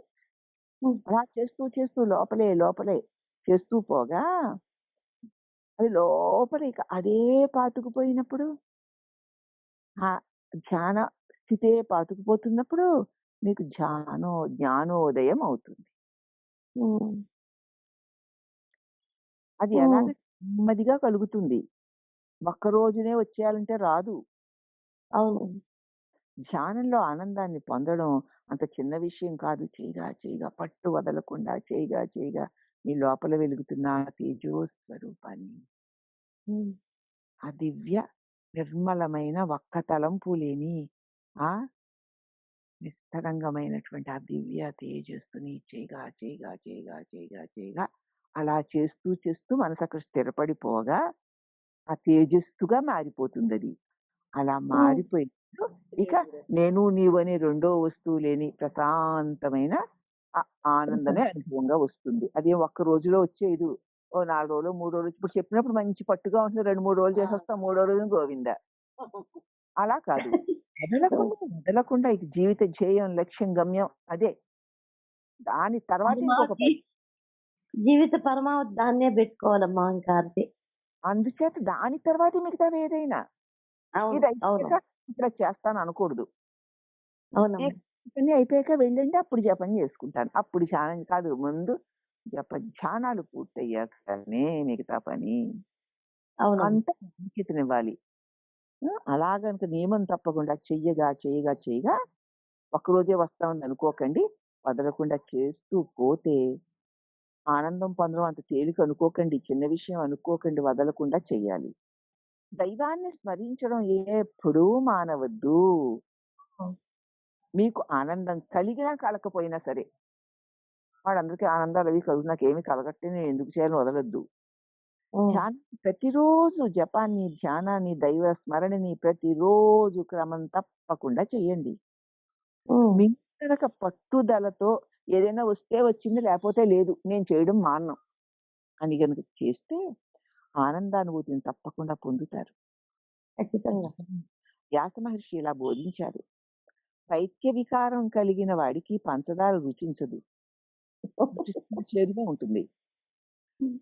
కానీ పంచదారను వదలకుండా ప్రతిరోజు తింటూ ఉంటే అతనికి పైత్య వికారం తగ్గుతుంది. హ్మ్. క్రమంగా పంచదార రుచిని ఆనందించడం మొదలుపెడతాడు. ఆ రోగం హ్మ్. పోయింది ఇంకా. అదే హ్మ్. విధంగా అవిద్య, అజ్ఞానాల వల్ల మనిషికి ఆధ్యాత్మిక సాధనలోని ఆనందం ఆ! రుచి తెలీదు. బాగోదు. చేదుగా ఉంటుంది. ఇంతకుముందు ఆ రుచి చూడలేదు. కానీ ప్రేమతో తప్పనిసరిగా ఉత్సాహంతో జపధ్యానాలను నిత్యం కొనసాగిస్తూ ఉంటే అజ్ఞానం వల్ల కలిగే అతని దుఃఖం తొలగిపోయి ఆ దైవం మీద భక్తి, ఇష్టము దానికదే పుడుతుంది. కాబట్టి ఆధ్యాత్మిక సాధనలు ఎప్పటికీ మానవద్దు. అదొచ్చి ఇదొచ్చి నాకు తెలిసిపోయింది, ఇది తెలుసు నాకింకేం అక్కర్లేదనుకోకండి. నిరంతర దైవ నామము, మంత్ర జపము, ధ్యానము పట్టు వదలకుండా స్వరూప నిష్టలో ఉండడమే నిరంతరం అదే జీవితం. ధ్యాసలో ఉండాలా? అవునమ్మా. చాలా ధ్యేయంగా పెట్టుకోండి. పైగా హ్మ్. హృదయపూర్వకంగా చెయ్యాలి. ఏదో బలవంతంగా కాకుండా. క్రమేణా మీరు వాటిలో ఆనందాన్ని పొందగలుగుతారు. ఇంకా ఆ ఆనందం రుచి తెలిసాక ఇక బాహ్య ఆనందాల వైపుకి తొంగి చూడమన్నా చూడరు. ఆల్రెడీ ఆనందం మీ ద్వారా పొందుతున్నాం కదమ్మా! హ్మ్. ఎప్పుడైనా సరే ఆ! భయపడకండి. ఎటువంటి పరిస్థితులైనా భయపడకండి. ఎలా జరిగినా భయపడకండి. ముందిది నేర్చుకోండి. ఎందుకంటే ధైర్యం. దైవం నావాడు. ధైర్యంగా ఉండడం. హ్మ్. ఆయన నా రక్షకుడుగా ఉన్నాడు. దైవం నావాడు. హ్మ్. భగవంతుడిని ప్రార్థిస్తూ ఉండడమే. భగవంతుడిని తలపోస్తూ ఉండడమే. హ్మ్. ఆయన్ని అప్పుడు ఆయన అన్నిటిని చక్కగా సానుకూలపరుస్తాడు. ఆయన మనకి పరాయివాడు కాడు. ఎవడో మనకు తెలియని వాడెవడో కాదు. దూరపు బంధువు కాదు. నీకంటే కూడా నీకు అతి సామీప్యంగా నిన్ను అంటిపెట్టుకుని ఉన్నవాడు నీ దైవం. అవును. ఆయన అంటిపెట్టుకొనున్నాడు. హ్మ్. కాబట్టి ఆయన్ను మీరు మీ సొంతంగా తెలుసుకోండి. మీ సొంతం ఓన్ ఆయన. హ్మ్. మీ హృదయంలో ఆ దివ్యమైనటువంటి లోతుల్లో ఆ దివ్య శక్తిని మీరు ప్రార్థిస్తూ ఉండండి. ఈశ్వరా, ఈశ్వరా, ఈశ్వరా, ఈశ్వరా అని ప్రార్థిస్తూ ఉండండి. అన్నీ సక్రమంగా జరగడాన్ని మీరు గమనిస్తారు. సక్రమంగా అంటే నీకు నచ్చినట్లుగా జరగడం నాకు నచ్చనిది పెట్టుకున్నావంటే నీ ధ్యానంలో ఏ ప్రయోజనం రాలేదు. హ్మ్. నాకు నచ్చినాలు, నచ్చకపోవడాలు నాకెందుకు? ఆ దైవంతో కూడి ఉండడమే నాకు నచ్చడంగా పెట్టుకోండి. అవును. అప్పుడన్నీ సక్రమంగా జరుగుతాయి. ఈ హ్మ్. శరీరం 3 నాళ్ళ ముచ్చట. అవును. కానీ భగవంతుడు శాశ్వతుడు కదూ! ఆయన అవునమ్మా. గనక మీ వాడిగా శాశ్వతుడైన వాడిని సొంతం చేసేసుకో. నువ్వు యెస్. అశాశ్వతమైన దాన్ని సొంతం చేసేసుకొని దాన్ని నిలబెట్టుకోవాలనుకుంటున్నావు. అందుకే ఈ బాధలు, వ్యధలు కలుగుతున్నాయి. కాబట్టి దీన్ని అవునమ్మా. చేసుకొని నిలబెట్టుకోవడం అనేటువంటి అజ్ఞాన భావన వల్ల నీకు దుఃఖం కలుగుతోంది. ఈశ్వరుడు శాశ్వతుడు అతన్ని అంటి పెట్టుకొని ఉంటే శాశ్వతుడు గనుక దుఃఖం ఉండదు. ఏ సత్యాన్ని తెలుసుకో. తెలుసుకొని ఇక ఆయన్ని అంటి పెట్టుకొని ఉండడం అలవాటు చేసుకో. హృదయపూర్వకంగా ఈశ్వరా నీవే సత్యానివి, నీవే శాశ్వతుడివి, నీవు అఖండ చైతన్యానివి, నువ్వు శక్తి స్వరూపుడివి. అట్టి నీవు నా వాడవు, నేను నీ వాడను. నేను నువ్వే, నీదే, నీదే, నీదే, నీదే అంటూ హాయిగా నువ్వు నీ నిజ స్వరూపమైన ఆ ఈశ్వరుని యొక్క ప్రేమపూర్వకమైన ప్రార్థన వల్ల ఆయన ఈ శరీరం 3, 4 ముచ్చటని చెప్పుకోవడం వల్ల ఆ స్థితిలో మనవాడవుతాడు. ఎప్పుడూ నిరుత్సాహపడకండి భౌతిక విషయాల్లో, కష్ట సుఖాల్లో నిరుత్సాహపడవద్దు. మీ ఉమ్, మానసిక శక్తిని చక్కగా కూడగట్టుకొని నిరంతరం భగవంతుని గురించి ఆలోచించడం. మనసు చంద్రవందర అయిపోతుంది. ఎందుకు అవన్నీ? ఇవి అన్నీ ఉండవు. వచ్చిపోయేవి. శాశ్వతుడు పరమాత్ముడే సత్యం కదా! సదా ఆనంద స్వరూపుడై ఉన్నాడు కదా! ఆయనతోటే ఉందాం. ఈ చిల్లర మల్లర చెల్లా చెదురైనటువంటి ఈ ఆలోచన మనకెందుకు? మనం పరమాత్మని గురించి ఆలోచిద్దాం అని చక్కగా నీ మనస్సు యొక్క శక్తిని కూడగట్టుకుని నిరంతరం భగవంతుని గురించే ఆలోచించడం నేర్చుకోండి. ఉమ్. ఆయనే అందరికీ శరణాగతి. మిమ్మల్ని అవును. ఆయనకి పూర్తిగా సమర్పించుకోండి. ప్రశాంతంగా ఉన్న సమస్త బాధ్యతలు ఈశ్వరా. నీదే నాదన్నదేదీ లేదు ఈశ్వరా అన్న భావన సర్వం చేయండి. అన్ని సర్వం. భయాలు, అన్ని ఆందోళనలు మీరు గనుక ఇలా ఉండడం మొదలు పెడితే, ఈ భయాలు, ఆందోళన వాటంతట అవే తొలగిపోతాయి. మీ హృదయంలోకి కొత్త శక్తి ప్రవహింపడం మీరు చూస్తారు. అవునమ్మా. అటువంటి దివ్య శక్తి స్వరూపమైన మీ హృదయ పరమాత్మైన భగవంతుడికి సదా జయమగుగాక. మానవ శరీరం పొందిన తర్వాత ముక్తి కోసం పాటు పడకపోతే మళ్ళీ అటువంటి అవకాశం ఎప్పుడు వస్తుందో ఎవరికి తెలుసు? అవును కాబట్టి కదమ్మా. ఈ జన్మలోనే జ్ఞానోదయాన్ని పొందడానికి అన్ని ప్రయత్నాలు చేయాలి. శాస్త్రాలు కూడా అవే చెప్తున్నాయి. ఈ దుఃఖ అవును. సాగరాన్ని దాటడానికి ఉపయోగపడే నౌక లాంటి ఈ శరీరాన్ని ఎన్నో పుణ్య కర్మలు ధార పోసి తెచ్చుకున్నాం. అవును. ఇది నాశనమయ్యేలోగానే దాన్ని సక్రమంగా వినియోగించుకోవాలి. చదివో ఇది భాగవతం ఇలా బోధిస్తోంది. ముక్తిని పొందేందుకు తెరిచి ఉంచిన ద్వారం లాంటిది మానవ జన్మ. అలాంటి మానవ జన్మ పొంది కూడా పంజరానికి అంటి పెట్టుకున్న చిలకలాగా ఎవడు బంధనాల్లో చిక్కుకుంటాడో అటువంటి వాణ్ణి జ్ఞానులు ఉన్నత స్థితి నుండి దిగజారిన వాడిగా చెప్తారు. అటువంటి వాడిని జ్ఞానులు ఉన్నత స్థితి నుంచి దిగజారిన వాడు చెప్తారు. ముక్తి ద్వారాలను చేరుకుని కూడా మనిషి దిగజారడానికి కారణం ముక్తి వరకు వెళ్ళిపోయాడు. ముక్తి అంటే ఎట్టిది అని అక్కడ పొందుతున్నట్లుగానే ఉన్నాడు. కానీ మరి అక్కడి నుంచి కూడా దిగజారిపోవడానికి అవకాశం ఉంది. దిగజారడానికి కారణం ఏమిటి అంటే ముక్తి ద్వారాలను దగ్గరగా ఇంకా ఆ గర్భగుడిల వరకు వెళ్ళిపోయిన తర్వాత కూడా మనిషి దిగజారడానికి కారణం ఏమిటి? నేను తన సంపద, తన బంధువులు, తన ఇల్లు, తన శరీరం, అలాగే నా భక్తి అనేటువంటి అతడికి తన మీద తనకున్న మమకారం. మమకారం ఇన్ని రకాలుగా ఉంటుంది తన మీద. ఆ మమకారం ఊడింది అని చెప్పడానికి ఎవ్వరూ సరిపోరు. ఎవ్వరి మట్టికి వాళ్ళ ఎప్పుడూ తగులుకోకుండా ఉండే స్థితి ఏర్పడితే తప్ప దాన్ని నమ్మడానికి వీల్లేదు. కాబట్టి మనిషి తన అనురాగాన్ని, మమకారాన్ని ఈ ప్రపంచం మీద నుంచి మరలిస్తూ దేవుడి వైపుకి తిప్పాలి. అనురాగము, మన మమకారము దేని మీద ఉన్నాయి?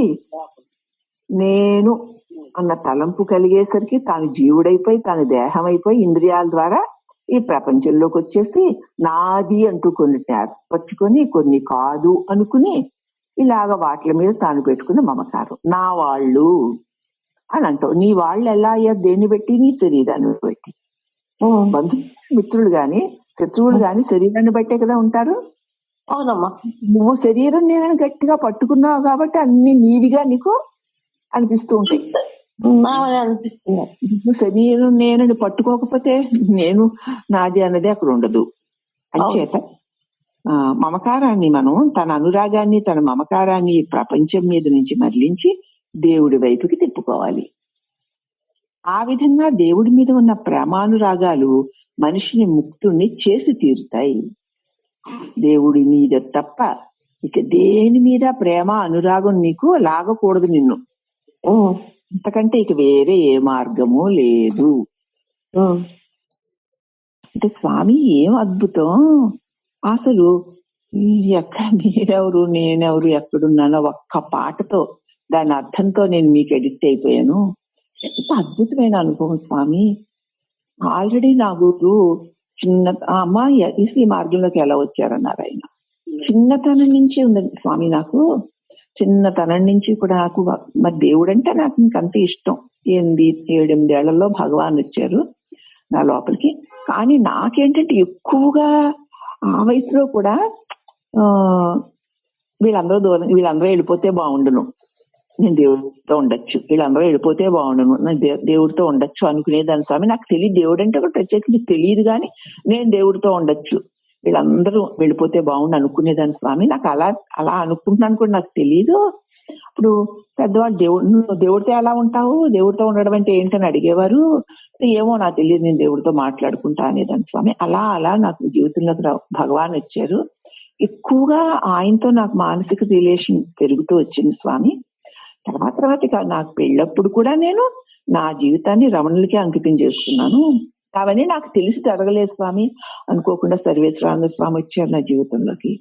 ఆయన వచ్చి కొద్ది కాలం ఒక 10-15 ఉన్నారు. కలుసుకున్నవి తక్కువ, కానీ ఆణిముత్యాలు లాంటి మంచి పదాలు నాకు వరంగా ఇచ్చారు. ఆ తర్వాత భగవద్గీత, ఆత్మదర్శనం, దక్షిణామూర్తి ప్రదక్షిణ, ఈ 3 చదువు అమ్మాయి అనేవారు ఆయన. ఎందుకు స్వామి నాకు ఇది ఏమీ వద్దు, నేను హాయిగా ఉన్నాను, నాకు అసలు ఏమీ కావాలనిపించట్లేదు స్వామి, నేను చదవనంటే లేదులేమ్మా నువ్వు చదువు అన్నారు. ఆయన చదవమన్నారు కాబట్టి చదివాక ఇంక వాసుదేవుడు పట్టుకున్నాడు.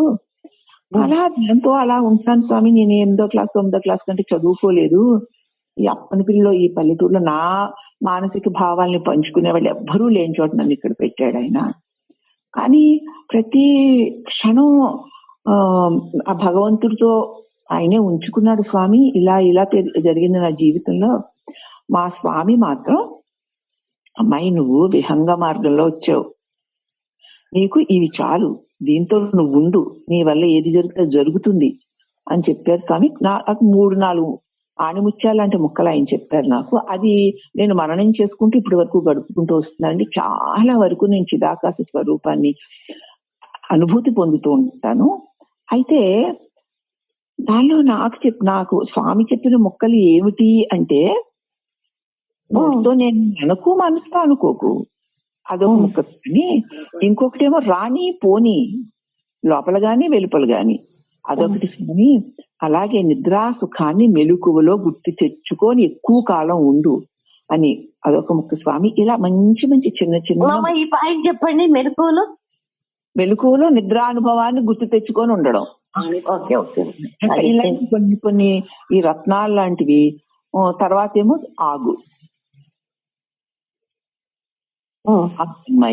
ఆగమ్మాయి అనేవారు స్వామి.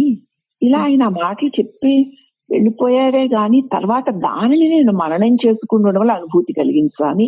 ఇప్పుడు మళ్ళీ మీ బోధల్లో ఆ మాటలు నాకు వినిపిస్తుందంటే నా స్వామి మళ్ళీ నాకు ఎక్కడైనా ఏ మూలనైనా అంటుకొని ఉంటే దానిని కూడా క్లీన్ చేయడానికి మీ రూపంలో నాకు అందారేమో. మీరెక్కడ, నేనెక్కడ, ఏమిటి స్వామి ఇదంతా, గురుకరణ ఎప్పటికీ వదలదు అనడానికి ఈ సంఘటన, ఈ సన్నివేశాలే ఉదాహరణలు స్వామి. అని చెప్పి చాలా ఏ మూలనైనా ఏదైనా ఉన్నా కూడా మీ బోధ వల్ల, మీరు పాడిన పాటల వల్ల ఆ పరమ పవిత్రత దానికి అదే వచ్చేసి ఒక పసిబిడ్డలాగా అయిపోతుంది స్వామి. నాకు ఈ దివ్యానుభూతిని మీతో చెప్పుకోకుండా ఉండలేక మీకు ఫోన్ చేసి మాట్లాడుతున్నాను స్వామి అని చెప్తే ఆయనకి ఆశ్చర్యపోయారు. తప్పకుండా నిజంగా మీ గురువు చెప్పింది మంచిదమ్మా, నువ్వు విహంగ మార్గంలో వచ్చావు. అదేంటి వివరించరా కొంచెం. విహంగ మార్గంలో వచ్చావు ఎందుకంటే విహంగ మార్గంలో రాకపోతే ఇంత పక్వత ఇంత త్వరగా రాదు. వచ్చేస్తున్నావు, చెప్పింది కరెక్ట్, నువ్వు విహంగ మార్గంలో వచ్చావమ్మా. ఈ బోధలు నీకు ఇంకా ఆనందాన్ని కలిగిస్తున్నాయంటే నాకు చాలా సంతోషంగా ఉంది అని అన్నారు అనమాట. అంత ఎప్పుడైనా నా హృదయం ఉప్పొంగినప్పుడు ఇలా ఎప్పుడైనా నేను మీతో మాట్లాడతాను స్వామి అన్నాను. ఆల్వేస్ వెల్కమ్ తల్లి, నీకు ఎప్పుడైనా మాట్లాడు నాతోటి.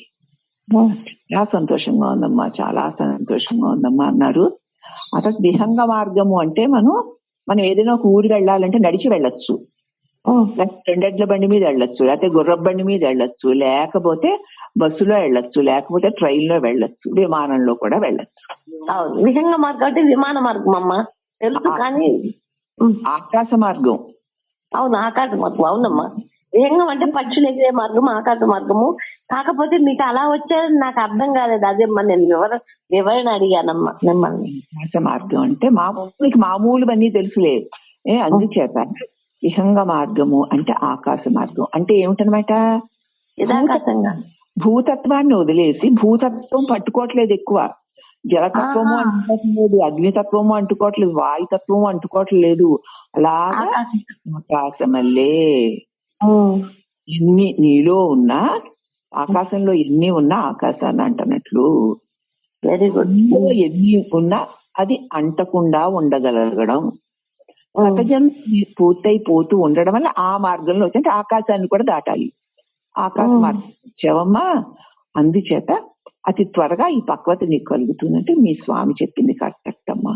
మీరు విహంగ మార్గంలో వచ్చారు, అందుకే ఈ పక్వత మీ మాటల్లో గాని మీ అనుభవంలో గాని మెచ్యూరిటీ అందుకే వచ్చింది.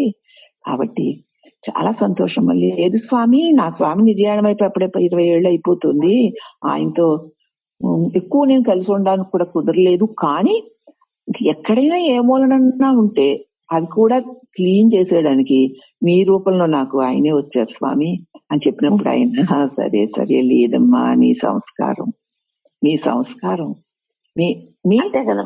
మీ తపన అది ఇస్తుంది, బోధనిస్తుంది ఎవరికైనా అంతే. చాలా సంతోషమ్మా, ఆల్వేస్ వెల్కమ్ మీకు అన్నారు. మీకు దేవుడు కావాలనే కోరిక తప్ప మిగతా కోరికల మీద మనకి ఏం బలం లేకపోతే ఉంటాయి, శరీరం కోసం ఎన్నో వస్తాయి, అవి అప్పటికి అంతవరకే తీసుకుని అలా ఉండాలి ఇలా ఉండాలి లాక్కోకుండా పీక్కోకుండా ఉండగలిగితే ఎటు తిరిగి మాటికి దేవుడి మీదకే మనసు వెళ్ళిపోతుంటే,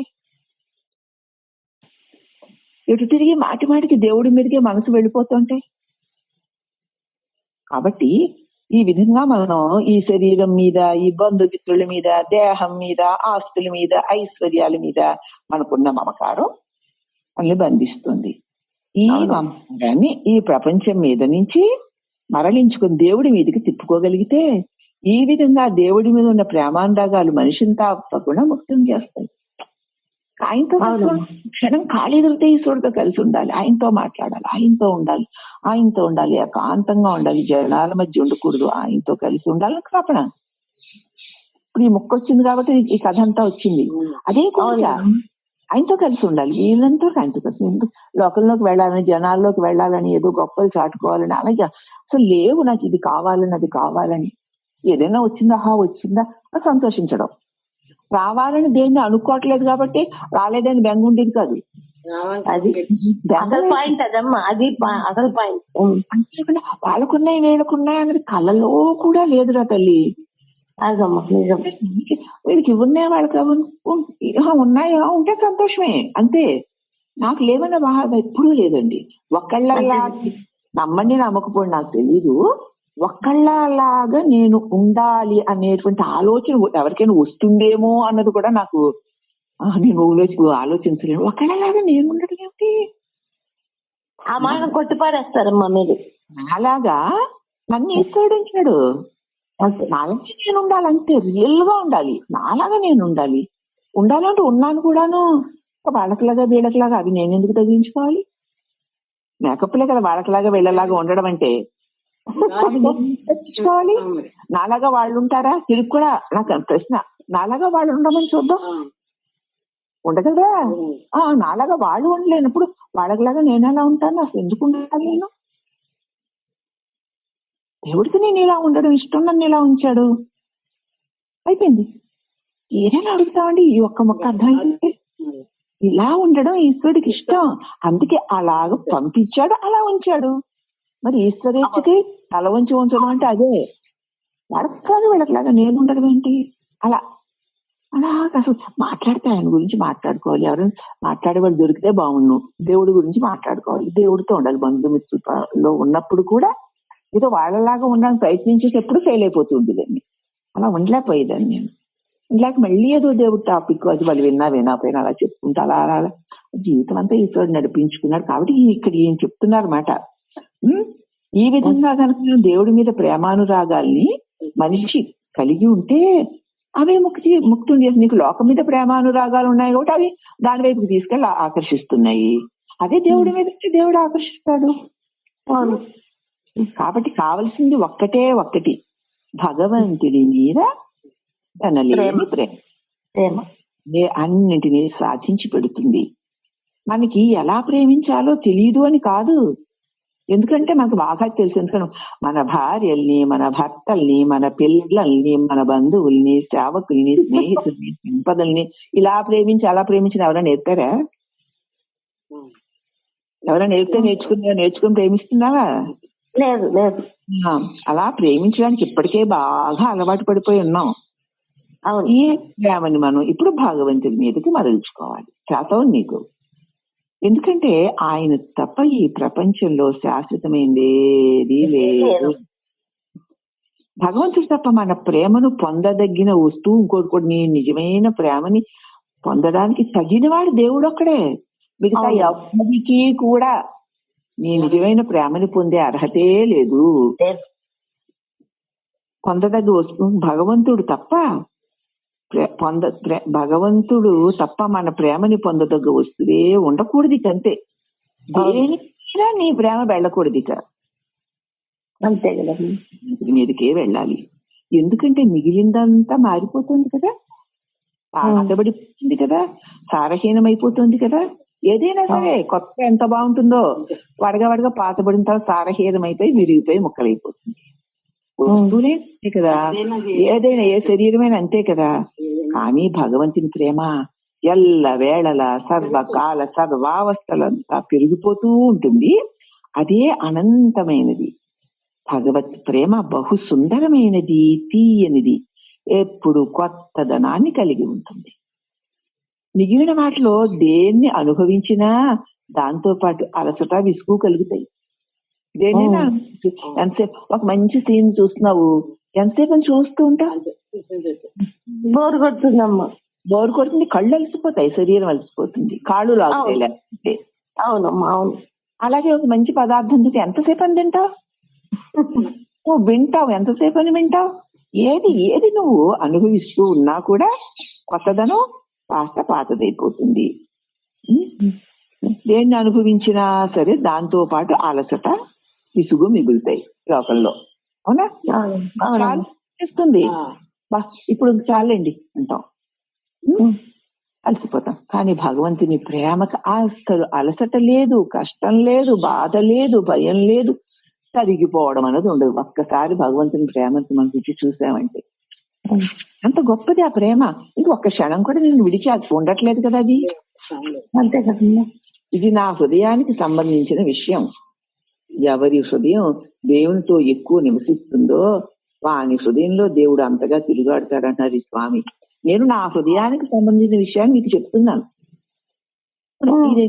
చెప్తాను నాకు తెలుసా, ఇందాక నేను స్వామితో మాట్లాడిన నా హృదయానికి సంబంధించిన విషయం కదా. స్వామి ఇలా చెప్తారని నాకు తెలుసా? నేను హృదయానికి సంబంధించిన విషయం నేను చెప్తున్నాను. అలాగే ఎవరి హృదయంలో దేవుడు అంటే ఎక్కువ ఇష్టంగా ఉంటుందో, ఎక్కువగా దేవుడిలో ఎవరి హృదయం నివసిస్తూ ఉంటుందో వారి హృదయంలో దేవుడు అంతగా తిరుగాడుతూ ఉంటాడు. నిష్కపటమైన హృదయానికి ఆయన మిత్రుడు. దేవుడు మన హృదయంలో నివసిస్తూ ఉంటాడు. కానీ మనం ఆయన చూడాలని ఏమాత్రమో ఆదుర్తపడం, వాళ్ళని చూడాలి, వీళ్ళని చూడాలి, అక్కడికి చూడాలి, ఇక్కడికి చూడాలి, ఆ దేవుణ్ణి చూడాలి, ఈ దేవుడిని చూడాలి, అక్కడున్న దేవుడిని చూడాలి, ఇక్కడున్న దేవుడిని చూడాలి కదా. ఇది చెయ్యాలి, అది చెయ్యాలి, అక్కడికి వెళ్ళాలి, ఇక్కడికి వెళ్ళాలి, అదేదో అక్కడేదో ఉంది, అది చూడాలి, ఇది తెలుసుకోవాలి అనుకుంటానే తప్ప నీ హృదయంలో నిరంతరము నిన్ను ప్రేమిస్తూ నీ హృదయంలోనే తిరుగాడుతున్న నిజమైన దేవుణ్ణి మనం చూద్దామని ఆతృత పడం. అక్కడికి వెళ్ళి ఆ దేవుడిని చూస్తాను, ఇక్కడికి వెళ్ళి ఈ దేవుడిని చూస్తాను, ఆ దేవుడు ఇది అయ్యింది, అది అయ్యింది, అలా ఆయన ఎంత గొప్పగా ఉంది, అంతగా ఉంది. ఇప్పుడు అదే ఏంటంటే నువ్వు ఎక్కడికి ఉన్న ఒక దైవాన్ని అక్కడికి వెళ్ళి చూసి ఆనందించగలుగుతున్నావంటే ఇక్కడ నీ హృదయంలో ఆ దేవుడు లేకపోతే నువ్వు అక్కడి వరకు వెళ్ళగలవా? లేదమ్మా. అయినా చూడగలవా? లేదు. చూసి ఆనందించగలవా? ఏ దేవుణ్ణి కుదరదు. నువ్వే దేవుణ్ణి చూడడానికి ఎక్కడికో వెళుతున్నావో ఆ దేవుడు అక్కడికంటే ముందు నీ దగ్గరే ఉన్నాడు. అవును. నీ దగ్గరే ఉన్న దేవుడు నేను చూడలేదు కాబట్టి ఇక్కడ అక్కడ ఉన్నాడు. నేను వెళుతుంటే అక్కడ నిన్ను మోసుకెళ్తున్నాడు ఆయన. అవునా? నేను వెళ్ళానంటావు. నిన్ను మోసుకెళ్తున్నాడా? నువ్వు వెళ్ళావా? ఆయన తీసుకెళ్తున్నారమ్మా. మరి ఇకనే నేను వెళ్ళానన్నా, నేను చూసానన్నా, నేను ఎక్కడ ఏం చూసావు? ఎక్కడ చూసావు? ఎలా చూసావు? నాలో ఖండమైన పరంజ్యోతి ప్రేమైక మూర్తి చదువు ఈ తనువులో అణువణువులో మనసు నిండా ఉండి నిరంతరం చైతన్యాన్ని శక్తిని ప్రసరింపచేస్తూ అనుగ్రహింపచేస్తుంటే ఆయన గుర్తి ఎక్కలేక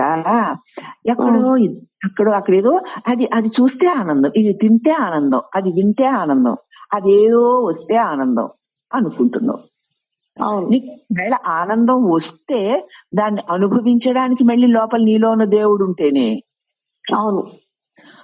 అసలు నీలో దేవుడు లేకపోతే నువ్వు ఎక్కడైనా ఏ ఇంద్రియాల ద్వారా అయినా సరే మరి ఆ దేవుడు అనుకుంటున్న వాడిని ఎలాగా మరి చూసో వినో ఆనందించగలవు? లేదు. చిన్న సత్యం తెలిస్తే దేవుడి కోసం ఎక్కడికి వెళ్ళి వెతుక్కుంటాను? ఏం చూడెక్కడ అది చూడాలి ఈ పూజ చేసుకో, వద్దడం లేదు. నిన్ననే కదా ఎవరినైనా సరే చేసుకో. అంటే నీలో ఉన్న వాడిని నువ్వు అందుకొని ఆనందించలేకపోతున్నావు గనక భగవంతుడు నిన్ను కరుణించి నీకు తనే బయట ఆయన ప్రతిబింబం, అది ప్రతిబింబాన్ని ఆ ప్రతిబింబాన్ని సేవించుకుంటూ ఉండు. ఉత్సవ విగ్రహం మూల విరాట్ ఏమో ఎక్కడుంటుంది? గుళ్ళోనే ఉంటుంది, కానీ ఉత్సవ విగ్రహాలు వస్తాయి. అలాగే నీ హృదయంలో మూల విరాట్టుగా ఆయన ఉన్నాడు, కానీ మూల విరాట్టు కదలడు మెదలడు. అవును. ఆ మూల విరాట్ యొక్క ప్రతిబింబమే విగ్రహం. నువ్వు అక్కడ ఇక్కడ ఆ దేవుడు ఈ దేవుడు వెళ్ళి చూస్తున్నావు చూడు, అవి ఉత్సవ విగ్రహాలు అంటే ఆయన ప్రతిబింబాలు, ప్రతిరూపాలు. విగ్రహం మన గుమ్మానికి ఊరేగింపుకి వచ్చింది అనుకోండి, మనం ఇది మొక్కరాటు కాదు ఆయన కాదంటావా? అలా అనుకో, దేవుడు వచ్చాడు అనుకుంటాం. అవునా? దేవుడు కానీ ఆ మూల విరాట్ కాదు ఈయన. ఆ మూల విరాటే ఇలా ఏ రూపంలో మన దగ్గరికి వచ్చాడు. అవును. అలాగే మూల విరాట్ నీ లోపలే ఉండి నువ్వు వెతుకుతుంటే అక్కడ ఇక్కడ ఆయన కనపడుతున్నాడు, ఆయన ప్రతిబింబం. ఉత్సవ విగ్రహాన్ని చూస్తున్నావు నువ్వు, మూల విరాట్ కాదు. మూల విరాట్ లేకపోతే ఉత్సవ విగ్రహానికి విలువేముంది? అసలు గుడి ఎందుకు ఉంటుంది? అంతే కదమ్మా. గుడి ఉంది అంటే మూల విరాట్ ఉన్నాడు. మూల విరాట్ ఉంటేనే గుడి ఉంటుంది కదమ్మా.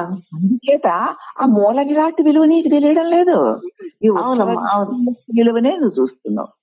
అంటే నీ లోపల ఉన్న పరమాత్మని నువ్వు తెలుసుకోలేక బయట ఉన్న దేవుళ్ళకే ప్రాతినిధ్యం ఇస్తున్నావు అంటున్నారు మీరు. కాదు, ఏ సుఖం ఏ ఆనందమైనా సరే నీ లోపల ఉన్న చైతన్యం వల్లే కలుగుతుంది. అవును. దాన్ని చూడడం మానేసి ఇది వింటే బాగుంటుంది, అది తింటే బాగుంటుంది, అది చూస్తే బాగుంటుంది కదా, ఇది స్పర్శిస్తే బాగుంటుంది, నాకు ఇలా ఉంటే బాగుంటుంది, నాకు అలా ఉంటే బాగుంటుంది అనుకుంటున్నావు. వీటన్నిటికి ఆధారమైన నీలో ఉన్న చైతన్యమే గుర్తించలేకపోతున్నావు అని అంటున్నారు మీరు. కాబట్టి నిష్కపటమైన హృదయులకు మాత్రం ఆయన మిత్రుడు. దేవుడు ఎల్లప్పుడూ మన హృదయంలో నివసిస్తూ ఉంటాడు, కానీ మనం ఆయన్ని చూడాలని అసలు లోపల దేవునితో ఎవరైనా అనుకుంటారా? ఎంతసేపు ఆ బయట ఉన్న దేవుణ్ణో, బయట ఉన్న జగత్తు విషయాలనో చూడాలి, వినాలి, పొందాలి, అందాలి, ఆనందించాలనుకుంటాం. కాబట్టి మన దృష్టి ఎప్పుడు ఇతర విషయాల మీదే ఉంటాయి. లేకపోతే ఆయనను తెలుసుకోవడానికి ఇంతకాలం ఎందుకు పడుతుంది? అవును కదమ్మా. ఎందుకు వస్తాయి? కబీర్దాస్ ఇలా చెప్తాడు, నీవు నన్ను ఎక్కడ వెతుకుతున్నావు? నేను నీకు అతి చేరువలో ఉన్నాను. నీవు నన్ను నిజంగా వెతికితే త్వరలోనే నన్ను నీలోనే కనుక్కుంటావు. నేను గుళ్ళల్లోనూ మసీదుల్లోనూ లేను, వారణాసిలోను, అయోధ్యలోను, ద్వారకలోను, శ్రీరంగం మొదలగు పుణ్యస్థలాల్లో లేను. నీలోనే ఉన్నా. విశ్వాసమున్న చోట వెతికితే కనిపించగలను. విశ్వాసమున్న చోట వెతికితే కనిపించగలను. మొదట మనిషి దేవుని విగ్రహం లాంటి ఒక ఘన రూపం మీద ధ్యాస చెయ్యాలి. బిగినింగ్ లో చెయ్యాలి. దేవుడి విగ్రహం లాంటి రూపంలో ప్రాక్టికల్గా ఆ విగ్రహం యొక్క మొత్తం రూపం మీద ధ్యానం చేసుకుంటూ ఉండడం కుదరదు కదా ఒకేసారి అంచేత. కాబట్టి నెమ్మదిగా ఆయన ముఖావిందాన్ని గాని, పాద పద్మాలని గాని, శరీరంలో ఏదో ఒక భాగాన్ని గాని ప్రత్యేకించి దాని మీద నువ్వు ధ్యాస పెట్టి ధ్యానం చేస్తూ ఉండాలి. ఈ సాధనలో చక్కగా నేర్పరితనం సాధించిన తర్వాత మొత్తం విగ్రహాన్ని అంతటి మీద ధ్యానించడం సులభం అవుతుంది. ఆ పైన క్రమంగా విగ్రహం మీద చేసే ఈ రూపధ్యానం దేవుని యొక్క రూపరహితమైన సూక్ష్మాతి సూక్ష్మమైన అంశాల మీద ధ్యానం చేయడానికి అప్పుడు నీకు సాధ్యం అవుతుంది. అందుకే నువ్వు డైరెక్ట్ గా ఏమీ లేని దానిలో చూడమంటే చూడవు, విగ్రహం ఒక రూపం మీద పెట్టమంటే పెడతావు. అందుకే ఎన్నో సార్లు చెప్తున్నాను, నువ్వు గోడకి దండం పెట్టి గోడకి పూజ చేయంటే ఎవరు చేయరు. కరెక్ట్ అమ్మా. దాని మీద ఏదో ఒక బొమ్మ పెట్టి ఆ బొమ్మకి పూజ చేయంటే చేస్తారు. చాలా మంది నాగుల చవితి ఇంకా ఏదో అమ్మవారి పూజ అలాంటి గ్రామ దేవత పూజ చేయాలనుకోండి, ఆ గోడ మీద ఆ పాము బొమ్మ ఏదో గీసుకుని కదా ఆ కింద పసుపు రాసి బొట్లు పెట్టి ఆ పాము బొమ్మని గీసుకున్న పాము బొమ్మకి సుబ్బారాయుడు అని చెప్పి సుబ్రహ్మణ్యేశ్వర స్వామి చెప్పి అక్కడ గిన్నెట్టి దానిలో పాలు ఏవో పోసి నైవేద్యాలు పెడతాం. అది అది మామూలుగా గోడే పొయ్యవుగా దాని బొమ్మ గీసుకుంటావు. లేకపోతే అమ్మవారి తీర్థం, అమ్మవారికి నైవేద్యం పెట్టాలి, ఆవిడేమో గుళ్ళో ఉంది, సరే అక్కడ పెడతాం. ఇంట్లో ఏం చేస్తాం, ఒక మూలను చక్కగా గుండ్రంగా పసుపు రాసి దానికి 3 కుంకుమ బొట్లు పెట్టి కింద పైన చుక్కలు పెట్టి కాసిన పువ్వులు పెట్టి దూపదీప నైవేద్యం దేనికి పెడతాం, ఆ గోడకి పెట్టిన బొట్టుకు పెడతాం. బొట్టు పెట్టి అమ్మవారు పూజ అని. కానీ ఉట్టి గోడకు పెడతారా? పెట్టమమ్మ. అంచేత నిరాకార నిర్గుణ నిరామయమైనటువంటి దైవాన్ని, నీ హృదయంలో ఉన్న చైతన్య రూపుడైన దైవాన్ని మనం గుర్తించలేం. మనం నామరూపాలకు పరిమితమై ఉన్నాం కాబట్టి ఏ నామమో ఏ రూపమో పెడితే దాని మీద నువ్వు దృష్టి పెట్టగలుగుతావు. కాబట్టి నుంచి కూడా ఈ రూపాలను మనకి అందుకే ఇచ్చారు. అయితే ఇక మనం ఆ రూపాలకి వేళ్లాడుతున్నామే తప్ప సరైన ధ్యానం చేయకూడదు. ఆ రూపాలను కోరికల కోసం ఆశ్రయిస్తున్నామే తప్ప ఆయన నిజ స్వరూపాన్ని తెలుసుకోవడానికి ప్రయత్నం చేయకపోవడం వల్ల నీ హృదయంలోనే ఉండి చైతన్యమై నీ చేత అన్ని పనులు చేయిస్తున్నటువంటి అతడిని తెలుసుకోలేక, అతడిని పొందలేక, అతడి వల్ల ప్రేరణ కలిగి చేస్తున్న పనుల ఫలితాలు నాదే అనుకున్న ఫలితంగా మళ్ళీ జన్మల్లో పడుతున్నాం. చాలా ఖచ్చితంగా చెప్పారమ్మా.